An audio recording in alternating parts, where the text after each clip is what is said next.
Ju njohim me edicionin informativ të lajmeve. Kjo është Radio 7.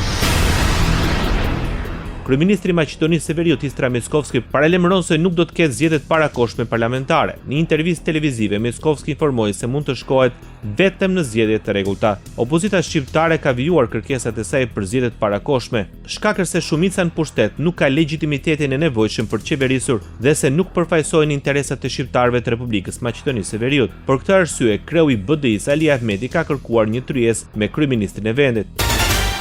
Qeveria e Maqedonisë Severiut vendosi miratimin e ligjit për prodhimin bujqësor organik, me të cilin bëhet një hap i rëndësishëm drejt mbështetjes së prodhuesve të vegjël bujqësor. Kjo zgjidhje, sipas qeverisë, parashikon procedura të thjeshtuara për certifikim përmes uljes së kostove të inspektimit dhe certifikimit, gjë që pritet ndikojë drejt për drejt në përmirësimin e konkurrueshmërisë së produkteve organike në treg.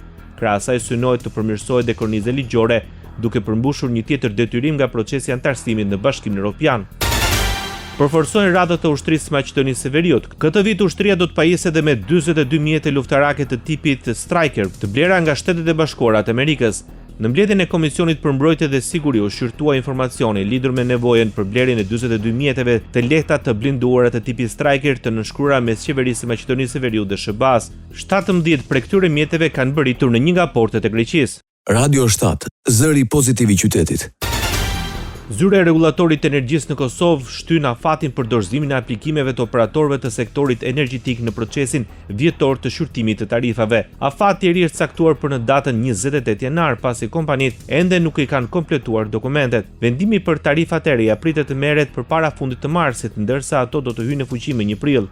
Drejtori menaxhues i Zyrës së Rregullatorit të Energjisë, Petrit Pepaj, tha se shtyrja është bërë pasi kompanitë ende nuk e kanë plotësuar dokumentacionin e tyre për aplikim. Sipas tij, pas pranimit të aplikimeve, Zyra e Rregullatorit të Energjisë do të ndërmarrë një shqyrtim të hollësishëm ligjor, regulativ dhe financiar. Pepaj ka theksuar se në këtë fazë nuk mund të paragjykohet nëse do të ketë rritje të tarifave të energjisë elektrike. Ai tha se vetëm pas analizës së plotë dhe procesit të konsultimit publik do të vlerësohet ndikimi i mundshëm tarifor për konsumatorët.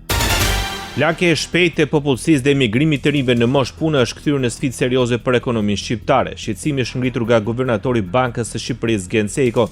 Në një takim me Bankën Europiane për Rindërtim dhe Zhvillim, ai bëri thirrje për reformim të skemës pensioneve. Sipas tij, ka tendencë të plakjes së shpejtë të popullsisë e kombinuar me largim të konsiderueshëm të rinjve dhe të popullsisë në moshë pune.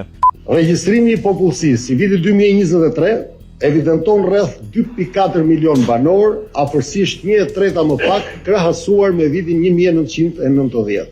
Ndërkohë mosha mesatare ka arritur pothuajse në 43 vjeç. Emigracioni, dikur i konsideruar si faktor lehtësues për papunësinë dhe për varfërinë, po shfaqet gjithnjë më shumë si një sfidë strukturore. Sipas parashikimeve të Kombeve të Bashkuara, këto dinamika pritet të vazhdojnë dhe të intensifikohen në vitet e vijim, duke çuar në përmbysjen e piramidës demografike. Ndërsa nga Banka Europiane për Rindërtim dhe Zhvillim theksojnë se ekonomia e Shqipërisë mund të ngadalësohet vetëm prej rënies së popullsisë dhe emigracionit. Sfida demografike po ushtron presion mbi ekonominë shqiptare. Ndoqët lajmet shkurt në Radio 7, zëri pozitiv i qytetit.